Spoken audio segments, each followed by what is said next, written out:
Olá, muito boa tarde, minhas queridas amigas, amigos de Ideal Espírita. Sejam bem-vindos a mais uma palestra pelo grupo Aulas da Vida, sob a coordenação de Amália Carvalho de Moraes, com uma transmissão pela rádio e TV SEAC, Centro Espírita Amor e Caridade de Bauru, fazendo aqui conosco parceria a TV Chico Xavier, a Sintonia do Bem, de Campina Grande, na Paraíba. Desde já, recebam o nosso carinhoso e fraterno abraço, desejando a todos muita paz, muita harmonia em cada coração. Roguemos a Deus e a Jesus que nos envolvam sempre sob a sua divina proteção e amor, inspirando-nos a trilhar esperançosos e mais confiantes nos propósitos superiores do bem e da verdade. Caros amigos, para que possamos falar de uma missão tão bela e significativa que a mulher exerce dentro dos lares como mãe e das atribuições que lhe estão conferidas junto à família, é imperioso, antes de tudo, buscarmos ou fazermos uma rápida abordagem sobre o papel da mulher ao longo da história. Das influências no conceito de família, bem como nas relações de parentesco. No final do século XVIII e século XIX, a família moderna ela possuía papéis claramente definidos. A mulher assumiu o lugar da boa mãe, dedicada em tempo integral, responsável pelo espaço privado, ou seja, o cuidado que ela tinha da casa, junto dos filhos, do esposo. Então ao homem cabia o espaço público da produção, das grandes decisões e do poder. Com o tempo, a posição da mulher dentro da família acabou proporcionando um status e um respeito especial, onde a maternidade, ao longo da história, se tornou uma das únicas funções valorizadas e reconhecidas socialmente. Então, dessa forma, o seu papel materno, com um valoroso sentimento de pertencimento, dotou-a numa posição de aparente prestígio. Então a ela caberia todo o desenvolvimento dos filhos em tempo integral, sem horas para descanso ou férias, estando saudável ou doente, pois do contrário poderia ser acusada ou mesmo se sentir culpada por um ato de negligência. Então, no final do século XIX, as mulheres trabalhavam exclusivamente em casa ou em negócios da família. Então, os únicos ofícios permitidos fora de casa para as mulheres era a educação de crianças, a enfermagem e o serviço doméstico. Porém, eram restritos e estavam limitados às moças de classe social baixa. E com a chegada da Segunda Guerra Mundial, a mão de obra masculina nas indústrias acabou ficando escassa, em razão dos homens que precisaram prestar serviços ao exército. Então, com isso, as mulheres acabaram assumindo os postos de trabalho que ficaram vagos, substituindo os homens nas indústrias. Então, assim, a mulher ela deixou de ser obrigada somente a exercer a função da maternidade. Consequentemente, as possibilidades de inserção no convívio social e laboral aumentaram. Agora, já na década de 1980, começaram a se instaurar processos de inseminações artificiais através das fertilizações. Então, houve já um progresso nesse sentido.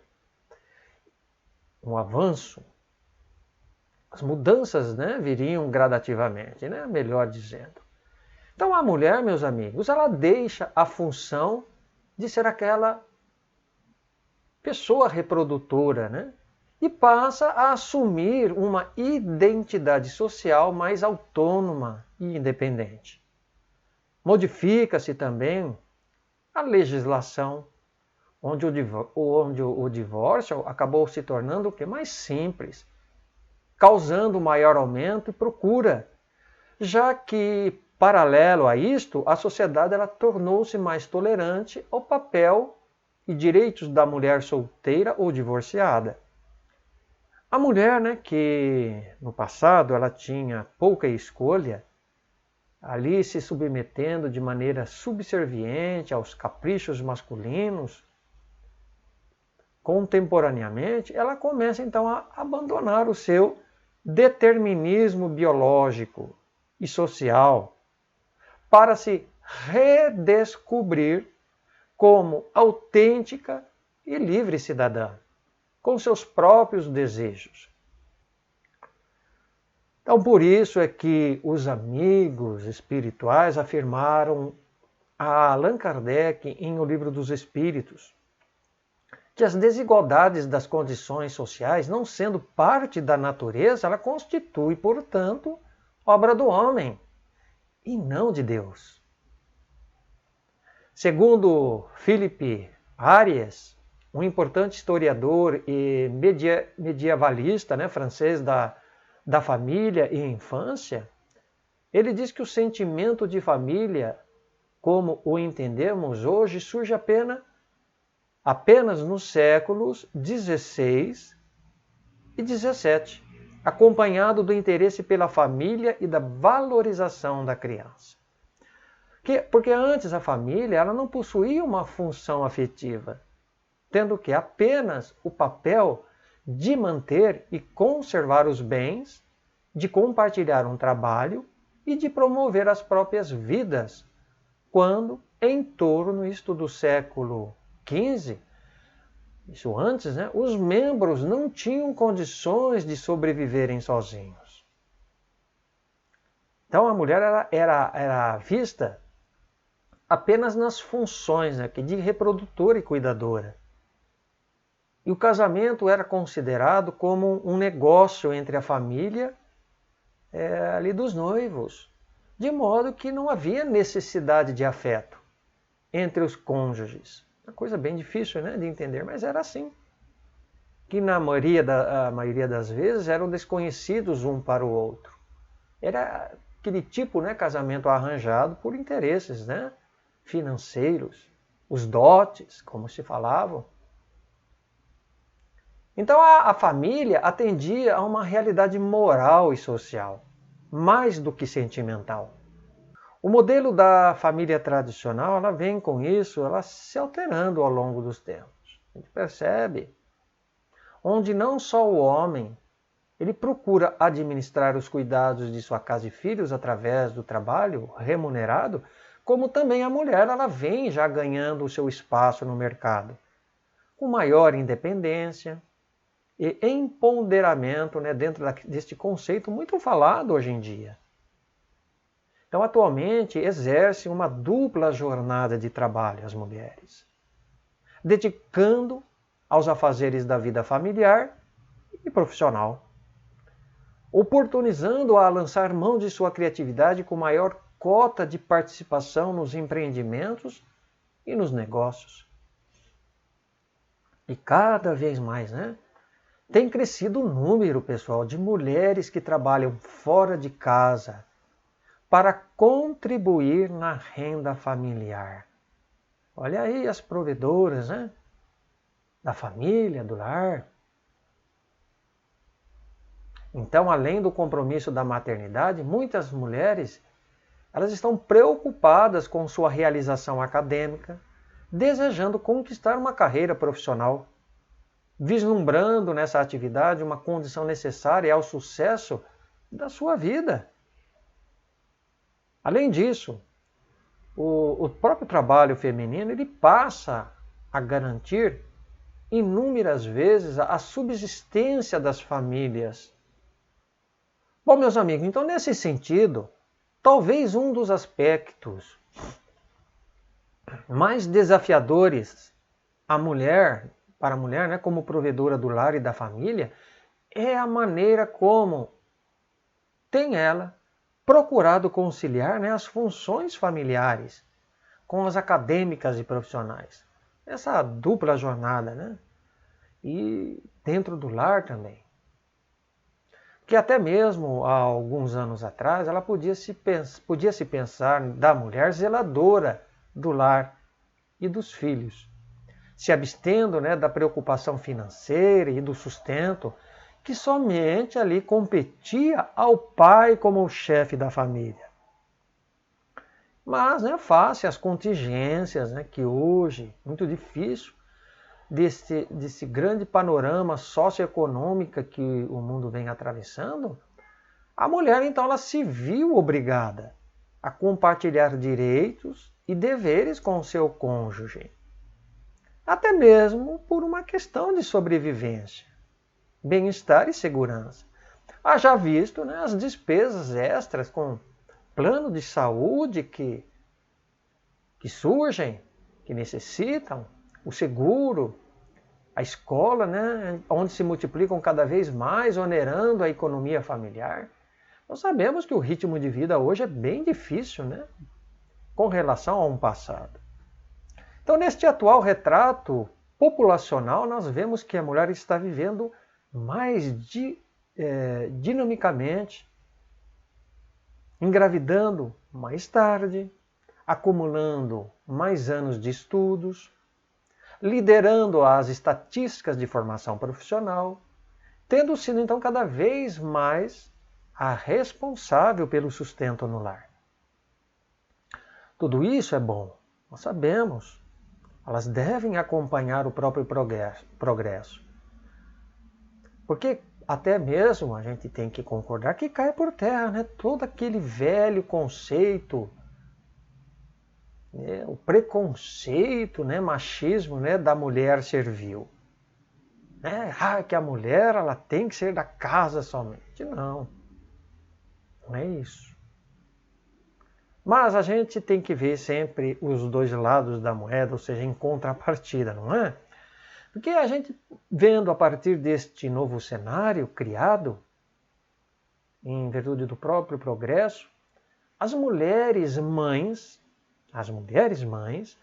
trazendo para dentro de seu universo feminino uma vida bem mais liberal, né? Como a gente sabe, quando nós estamos vendo, empolgante, mais frenética, elas têm oferecido aos médicos, pessoal, como também aos psicólogos, aos psicoterapeutas e outros educadores da área, uma perigosa e preocupante análise ao constatarem que as mulheres estão amargando uma rotina e tornando-as assim reféns do próprio sucesso.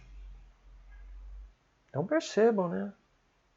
Que de um lado tem uma coisa boa, mas traz alguma repercussão, levando então o que? A mulher a viver uma situação opressora, justamente por terem que sustentar a casa. E olha que muitas aí chegam a passar mesmo 20 horas sem ver os filhos, trabalhando o dia inteiro e estudando à noite. Então, por conta disso tudo, clínicas, consultórios médicos e psiquiátricos têm tido uma procura bastante alta, né, por parte das mulheres aí com síndromes, né, depressão, sentimentos de culpa por conta dessa própria revolução crescente do mercado de trabalho. Então fica, né, aquela pergunta, né, que muitos especialistas mesmo tentaram ou aí tentam responder: como então reduzir, né, o impacto desse fenômeno de ascensão feminina? Como, né, até conciliar tantas atividades, já que o mercado econômico ele não permite este retrocesso?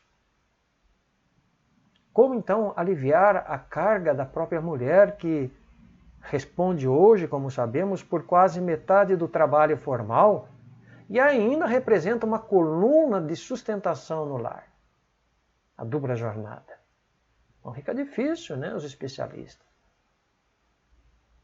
Não dá mais para ter aquele retorno, retrocesso, né, do progresso que elas mesmas conquistaram. Mas de contrapartida, como dissemos, traz os seus prejuízos. Então, a respeito, pessoal, da igualdade de direitos do homem e da mulher diante de Deus, os espíritos superiores responderam a Allan Kardec que Deus deu a ambos a inteligência do bem e do mal e a faculdade de progredirem. O codificador, então, ainda tornaria a perguntar agora, só que na questão 819 do Livro dos Espíritos, com que objetivo a mulher é fisicamente mais fraca do que o homem? E eles responderam, para lhe assinalar as funções particulares, ou seja, as suas funções íntimas. O homem, eles continuam, né, dizendo ali, é para os trabalhos mais rudes, por ser mais forte, e a mulher para os trabalhos suaves. E ambos para se entreajudarem nas provas de uma vida plena de amargura. Então, podemos depender dessa resposta que os amigos superiores deram ali ao codificador, Kardec, né? Caso a mulher ela não tivesse desrespeitado ou ultrapassado o limite de sua natureza, né, imposta à sua própria organização física, não estariam sofrendo, né, com o estresse e variedades de enfermidades por conta do acúmulo de funções.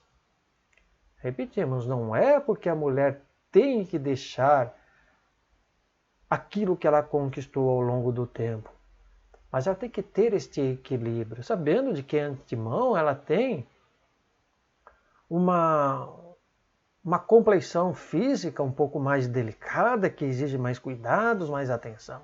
Não é igual ao homem, porque isso é da natureza, é Deus que fez assim. Não é questão de dizer que o homem não quer porque a mulher é fraca, que a mulher... Não, a mulher é forte, aliás. É forte em todas as situações, mas dizemos em relação ao organismo dela. Fisicamente dizendo, não é?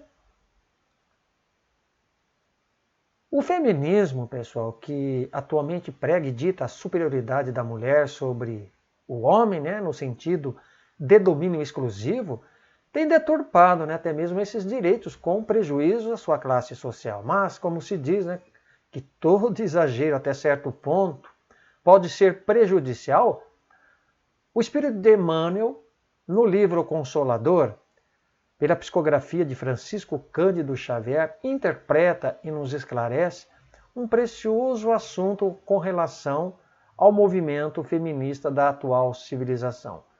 É dito ali dentro de um trecho, vamos ver. Então, ali diz assim: a ideologia feminista dos tempos modernos, porém, com as diversas bandeiras políticas e sociais, pode ser um veneno para a mulher desavisada dos seus grandes deveres espirituais na face da terra. Se existe um feminismo legítimo, esse deve ser o da reeducação da mulher para o lar, nunca para uma ação contraproducente, ou seja, de um resultado contrário ao que se espera. Fora dele, é que os problemas femininos não poderão ser solucionados pelos códigos do homem, mas somente à luz generosa e divina do Evangelho. Coisa linda, né? Nós percebamos que ali, podemos até perceber que Emmanuel ele não está afirmando em suas palavras, vejamos, que a ideologia feminista dos tempos modernos seja um veneno para a alma feminina. Mas que pode, como também não acontecer. Porque toda mulher, pessoal, que despreze, o deserte aos sagrados compromissos do lar e da família como esposa e mãe, acarretará para si grandes dissabores e dias de profundos remorsos, dores e lágrimas, cabendo-lhe o dever de reajustar-se pelos equívocos cometidos, entregando-se com amor e sacrifício ali aos labores da maternidade, no acolhimento de crianças órfãs ou abandonadas nesta ou de futuras existências. Isso sobre o entendimento do que nos traz Emmanuel. De outras vezes, para então aprender a valorizar, amar e respeitar o compromisso desperdiçado no círculo consanguíneo, essas mães, numa próxima reencarnação, elas poderão voltar e receber filhos com deformações físicas ou psíquicas. Jovens problemáticos, no campo disciplinar e moral. Então, como muitos até mesmo pensam, isto não é nenhum castigo de Deus, mas abençoada oportunidade de redenção e harmonização espiritual ante a sua bondosa justiça. Que a mulher lute sim por sua liberdade e direitos constitucionais, mas não se esqueçam jamais da sublime missão e do sagrado dever que abraçaram aqui na Terra. Que até hoje, não conseguimos decifrar ou explicar com relação ao mistério e ministério de tão sublime tarefa que envolve as mães. Como até nos disse o nosso amigo, conferencista e escritor espírita José Raul Teixeira, né? Não existe uma única criatura no mundo que não haja experimentado o envolvimento de sua mãe, seja por um elo positivo e amoroso, seja através de uma relação lamentável, doentia e patológica. Mas, invariavelmente, ninguém foge, né, da presença dessa figura, mulher, representada no papel de mãe. Podemos, ele ali ainda nos afirma, né, nascer sem a presença do pai, mas é impossível alguém nascer num mundo sem a presença da mãe. É uma verdade. Porque são 9 meses em que a mulher mãe absorve e filtra o psiquismo de seu filho. São 9 meses em que ela projetará também o seu psiquismo no serzinho que irá reencarnar de suas entranhas, estabelecendo dessa forma uma profunda e complexa simbiose de sentimentos e relações afetivas que vão aos poucos se estreitando num processo de empatia espiritual. Então, meus amigos, isto é tudo muito lindo, muito maravilhoso. Neste mecanismo natural e divino que Deus criou, que aproxima filho e mãe. O podemos ver pela imagem, né? Iniciando-se na fecundação. Quando em seguida ali o gameta feminino estará pronto para ser fertilizado pelo gameta masculino, dando ali início à formação do embrião, com posterior início, né, da concepção ou da gravidez, né, propriamente dita. Então, portanto, o início, né, do período fetal ele começa 9 semanas após a fertilização e termina ali com o nascimento. Então, veja que é um processo extremamente delicado, complexo, ao mesmo tempo lindo demais. Então é quando acontece o rápido crescimento corporal e definição dos tecidos e órgãos. Porém, existem, né, com isso, 2 tipos de fecundação no momento da concepção. Aquela que ocorre pela penetração do espermatozoide no óvulo, a semente do corpo físico, e a outra que é toda ela planificada no plano espiritual, numa complexa integração e inteiração do espírito reencarnante com o espírito da mãe. Que ali, sob o amparo de benfeitores, técnicos, amigos espirituais, tutelarão aquela programação e a consolidação reencarnatória para vivenciarem juntos, na carne, novas e desafiadoras experiências.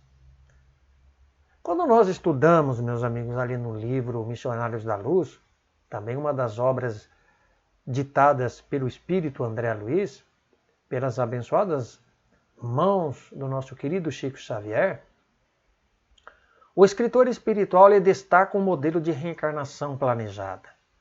É o caso de Segismundo, que dotado de um grande merecimento, ele fez com que inúmeros espíritos dotados de grande bagagem espiritual pudessem, ali naquele momento, o auxiliar, unindo então os desafetos, estimulando uniões e contribuindo para que os irmãos em desajuste conseguissem construir uma nova história de vida e de progresso.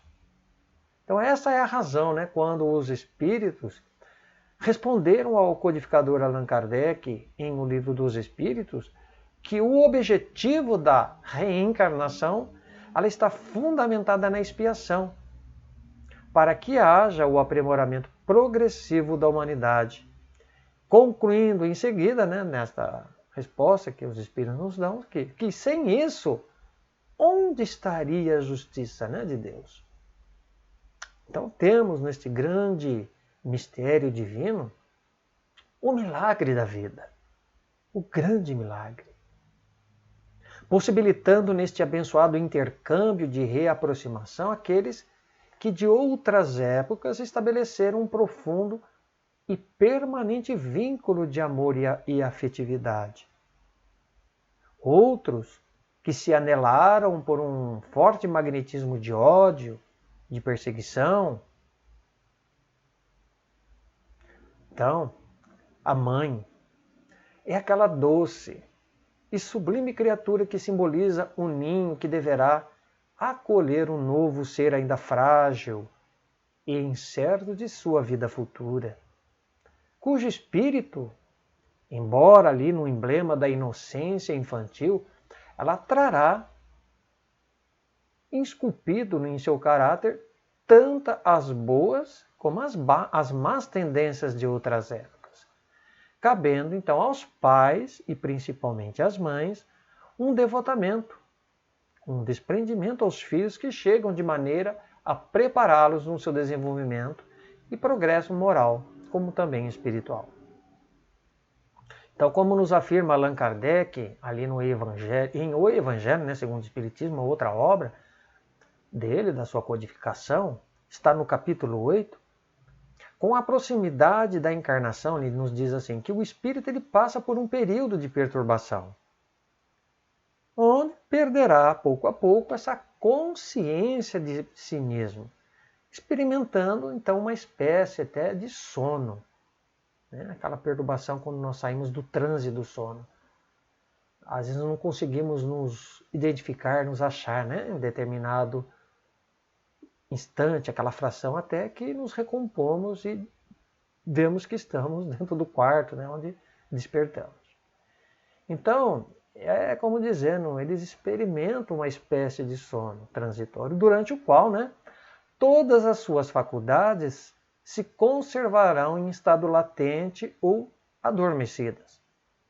Foi o caso de Segismundo, narrado ali por André Luiz, sobre a obra mencionada, Missionários da Luz. Bom, isto justamente ocorre conforme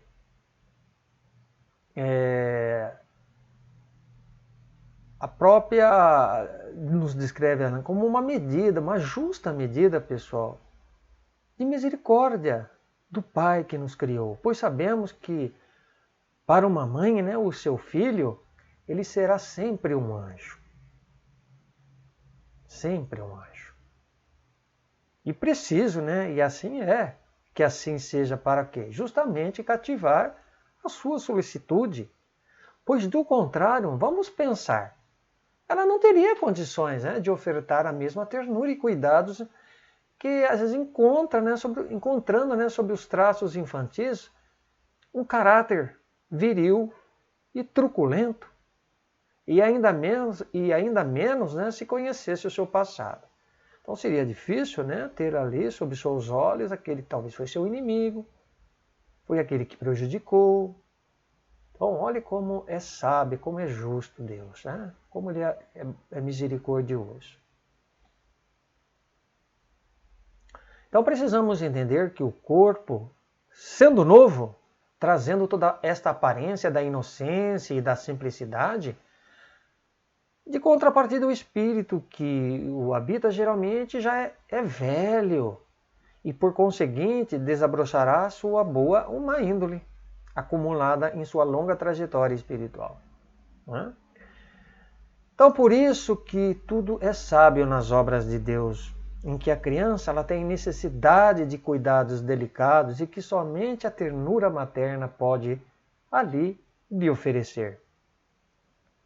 O espírito revestido temporariamente com a túnica da inocência, e que, malgrado a anterioridade da alma, Jesus já dizia esta verdade quando ele tomava a criança por emblema desta pureza e da simplicidade. Então, ali estando os seus instintos por um tempo adormecidos, a criança estará o quê? Mais flexível e acessível às impressões e educação de seus pais. Mais maleáveis, fáceis de ser trabalhadas, que poderão, dessa forma, pessoal, modificar gradualmente a sua natureza, fazendo-as progredir, tornando mais fácil a execução de vossas tarefas. E a gente sabe que quando nós reencarnamos, cada um traz a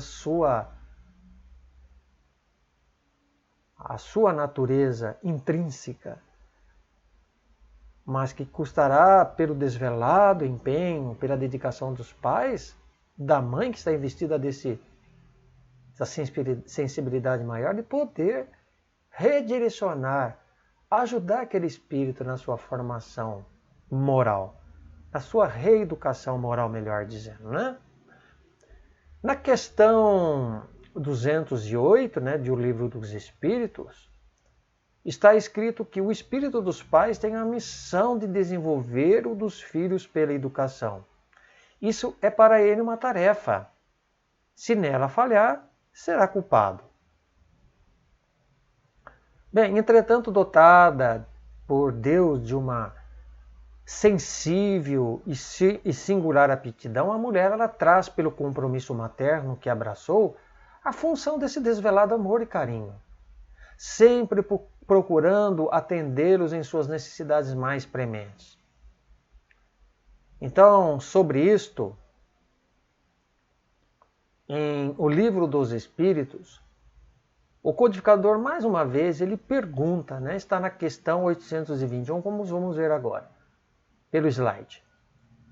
Kardec ele pergunta, as funções a que a mulher é destinada pela natureza terão importância tão grande quanto as deferidas ao homem? Responderam, sim, e até maiores, pois é ela quem dá as primeiras noções da vida.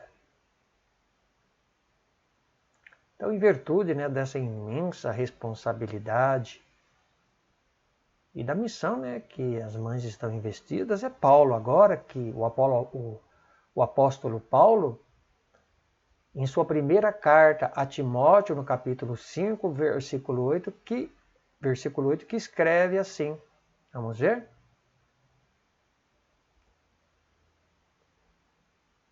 Mas, se alguém não tem cuidado dos seus, e principalmente dos da sua família, negou a fé, e é pior do que o infiel.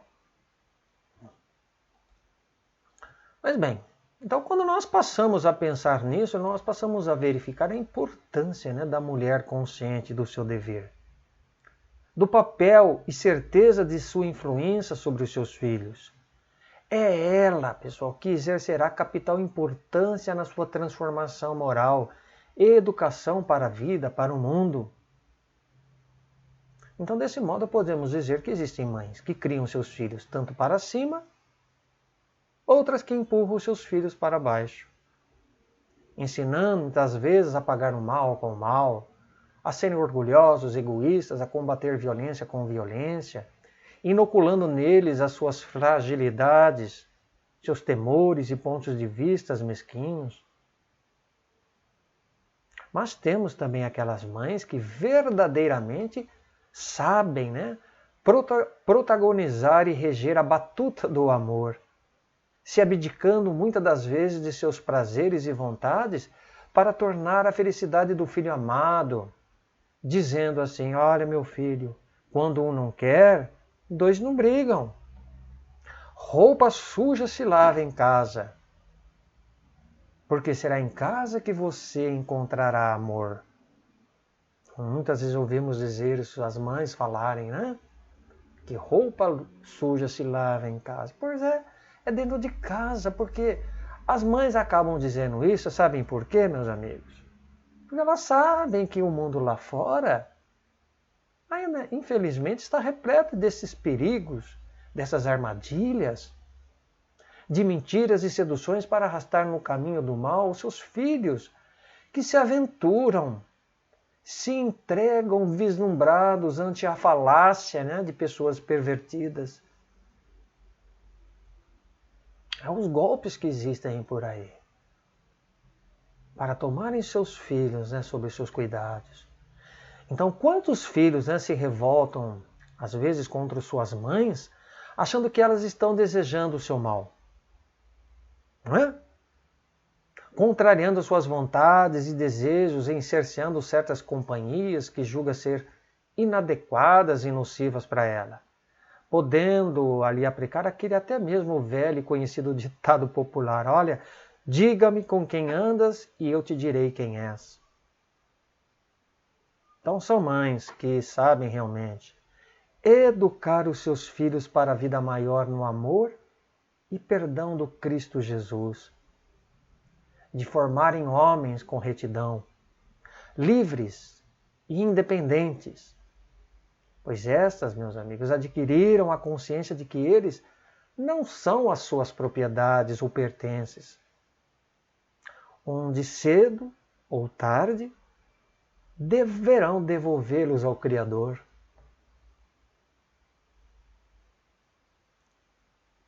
Madre Teresa de Calcutá, ela nos traz um maravilhoso ensinamento, como nós poderemos acompanhar aqui pelo slide também. Nesta grande, os dizeres dela, vamos ver. Ensinarás a voar, mas não voarão o teu voo. Ensinarás a sonhar, mas não sonharão o teu sonho. Ensinarás a viver, mas não viverão a tua vida. Ensinarás a cantar, mas não cantarão a tua canção. Ensinarás a pensar, mas não pensarão como tu. Porém, saberás que cada vez que voem, sonhem, vivam, cantem e pensem, estará a semente do caminho ensinado e aprendido. É isso. Lembram? É o gavião que ensina o seu pequeno filhote a dar os primeiros voos. Vai ensinar, mas quem terá que voar com as próprias asas será aquele filhote que, com o seu desenvolvimento, um dia ele ganhará a liberdade de poder assim alcançar outros cantos do mundo com os seus plenos voos.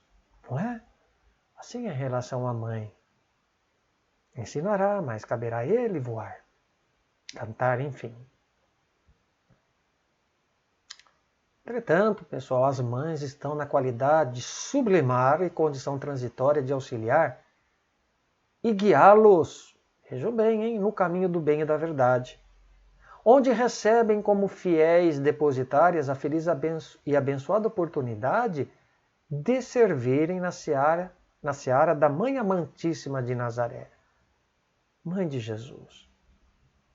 Então, disso tudo, constitui motivo suficiente para pararmos e pensarmos sobre tão importante trajetória de uma mãe sobre o mundo, né? Do seu fundamental papel junto aos seus filhos, que ali consagradas pelo nobre e valoroso trabalho como provedoras do lar e da família, gozam de inefável e doce alegria vendo seus filhos bem encaminhados e transformados nos bons educadores e profissionais no amanhã, ali muitas vezes como médicos, professores, advogados, juízes e políticos. Jamais ensinarão aos seus filhos de priorizar o respeito somente aos mais velhos, mas, sobretudo, o ser humano no seu todo.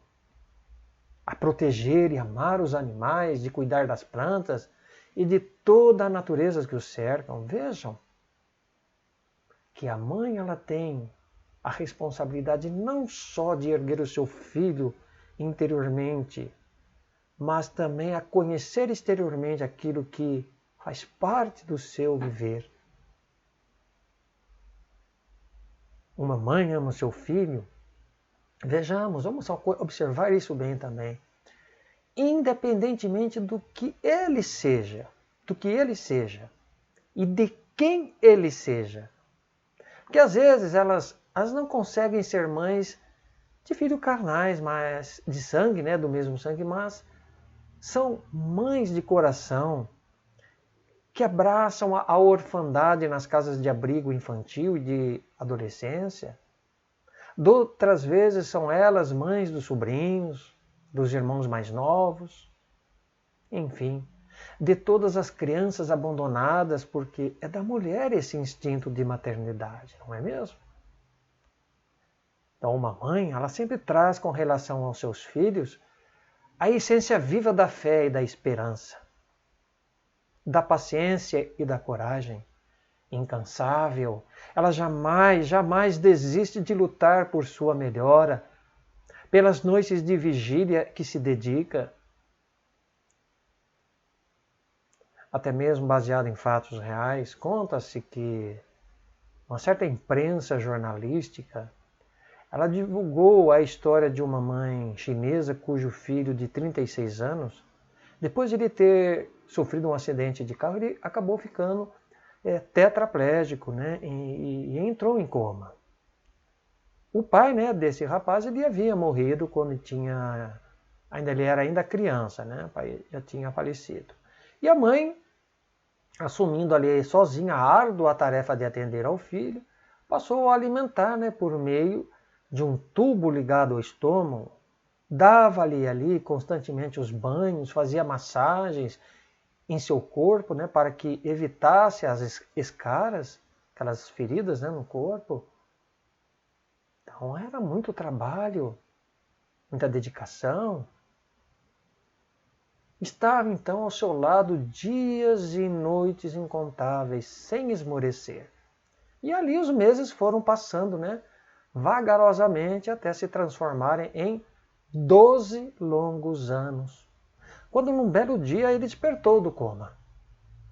Então aquela notícia, né, acabou surpreendendo o país e espalhou-se, né, nas redes sociais. E aquela bondosa mãe, né, com seus 75 anos, afirmou ali entre os entrevistadores que ela nunca desistira dele. E conforme, né, até mesmo as imagens divulgadas ali da época, o filho aparecia agora sorrindo para ela. E a mãe, muito feliz, dizia que aquele sorriso de seu filho era o único meio dele se comunicar com ela. Mas que esperava ali que, pelo momento, né, que um dia ele pudesse voltar novamente a falar e chamá-la de mãe.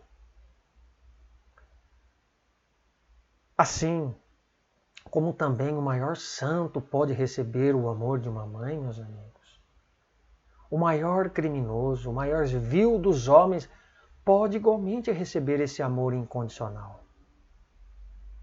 Tanto é uma verdade que nos dias estipulados para visitas, por exemplo, em presídios, penitenciárias, poderá faltar a esposa, o pai, o filho, um amigo, mas nunca uma mãe. Ela estará sempre lá, amando seu filho na felicidade ou na desdita, na alegria ou na tristeza. Porque ser mãe é de fato trazer uma proposta de Deus para aliviar as lutas do mundo. É demasiadamente penoso e triste, por exemplo, para uma mãe ver o seu filho enveredado no mundo do crime, das drogas e do tráfico. Então, olha, quanta responsabilidade para uma mãe. Prover o seu filho, ajudá-lo. Então, para esse ser chamado mãe, que não mede esforços nem tempo para chamar de volta ao lar o seu filho transviado e querido, é para ela um imenso martírio e ao mesmo tempo uma árdua e difícil tarefa, né? Que poderá lograr êxito como não. Não se sabe se vai dar resultado. Ali para o quê? Justamente demovê-lo, tirá-lo daquele estado lastimável e infeliz em que ele se encontra. Então não importa as vozes, muitas vezes lançadas de exprobo, julgamentos, críticas mordazes que vergastam e ferem aquele sensível coração de mãe. Elas recebem tudo isso no decurso de suas vidas ante esses filhos que tomaram rumos equivocados. Porque de antemão ela sabe, né, e reconhece que a sociedade ela possui as suas razões para reivindicar a justiça e direitos. Respeita as famílias dos outros, mas para ela, para uma mãe, será como o filho pródigo que arrependido voltará ao lar a qualquer momento. Foi Jesus que disse, conforme a narrativa evangélica em Mateus e Lucas, para que não desprezássemos nenhum dos pequeninos, pois o Filho do Homem veio salvar o que havia perecido. E aproximando-se de Jesus, todos aqueles publicanos e pecadores, entre eles os fariseus e escribas, ali numa tentativa de recriminá-lo, né, ao mestre, então ele questiona aqueles que ali murmuravam. Se um homem tiver 100 ovelhas e uma delas se extraviar, não deixará as 99 para procurar nos montes a que se extraviou? Olha o questionamento de Jesus. Se acontecer de achá-la, maior será o seu regozijo, falava ele, o mestre, por causa daquela que estava perdida, do que pelas 99 que não se extraviaram. E ali conclui o meigo nazareno, né, para aquela turba, né, que o escutava.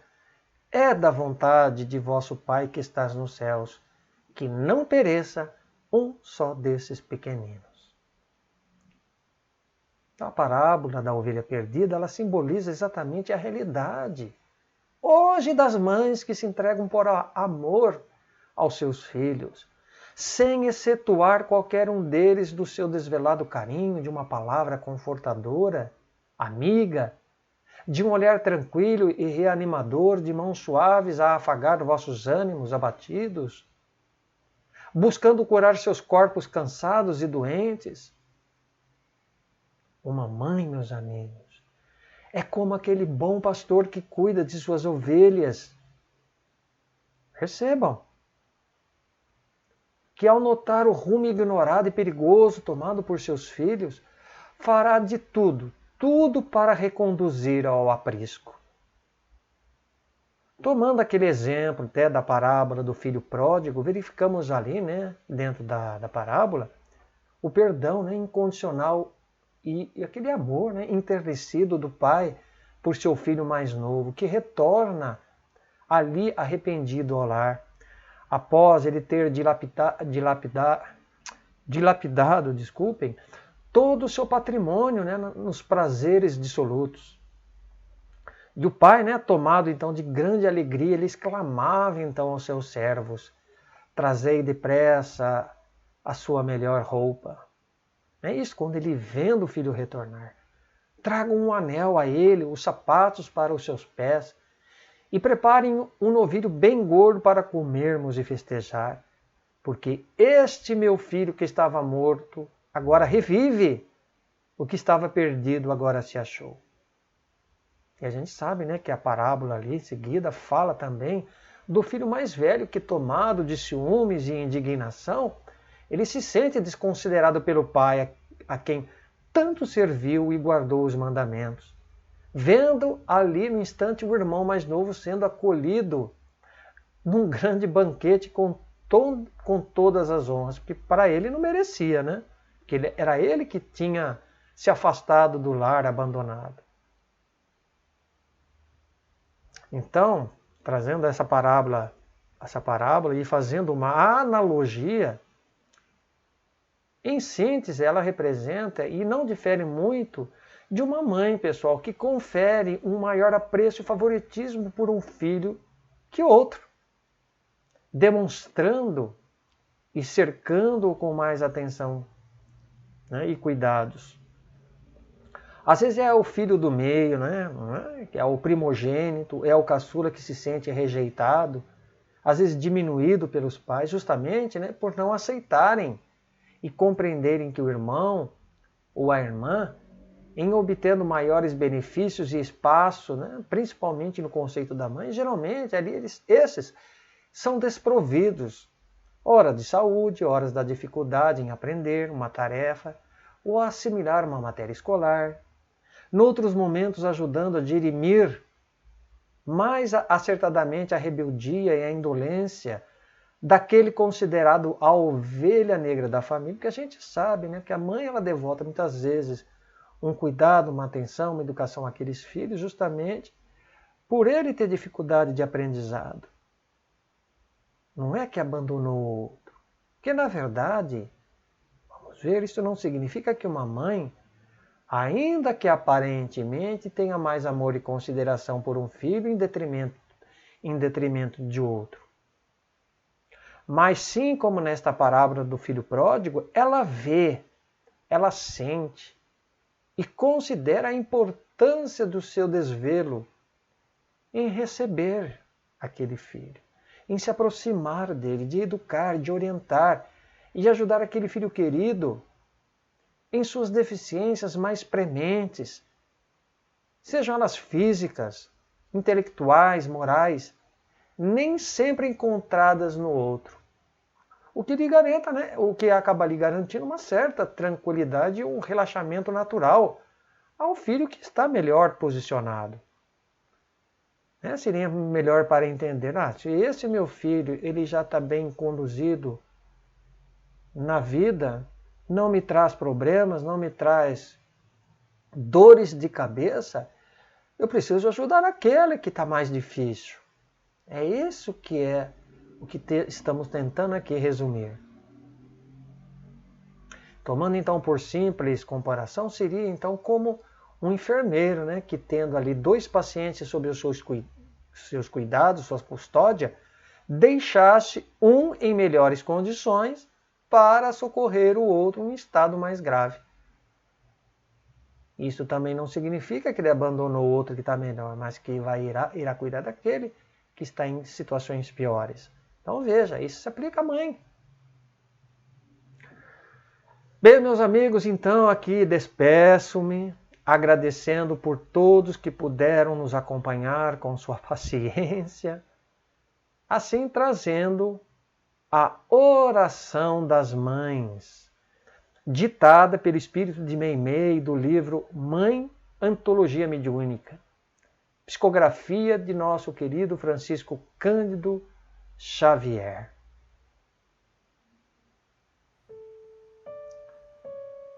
Senhor, abriste-me o próprio seio e confiaste-me os filhos do teu amor.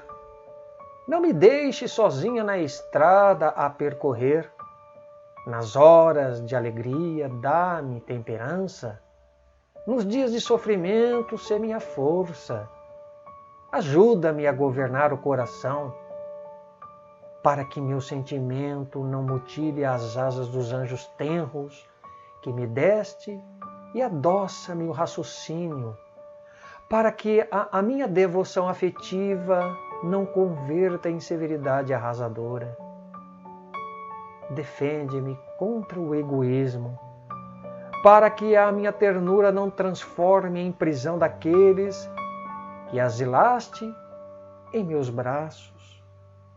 Ensina-me a corrigir amando, para que eu não possa trair o mandato de abnegação que depuseste em meu espírito.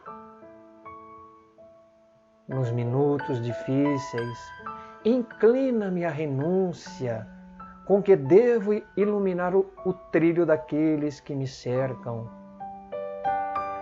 Senhor, auxilia-me a tudo dar sem nada receber. Mostra-me os horizontes eternos de Tua graça para que os desejos da carne não me encarcerem nas sombras. Pai, sou também Tua filha. Guia-me nos caminhos escuros, a fim de que saiba conduzir ao infinito bem os promissores rebentos da Tua glória. Senhor, não me desampares quando a Tua sabedoria exigir o depósito de bênçãos com que me adornaste a estrada por empréstimo sublime. Dá-me o necessário desapego para que eu te restitua as joias vivas do meu coração, com serenidade e alegria.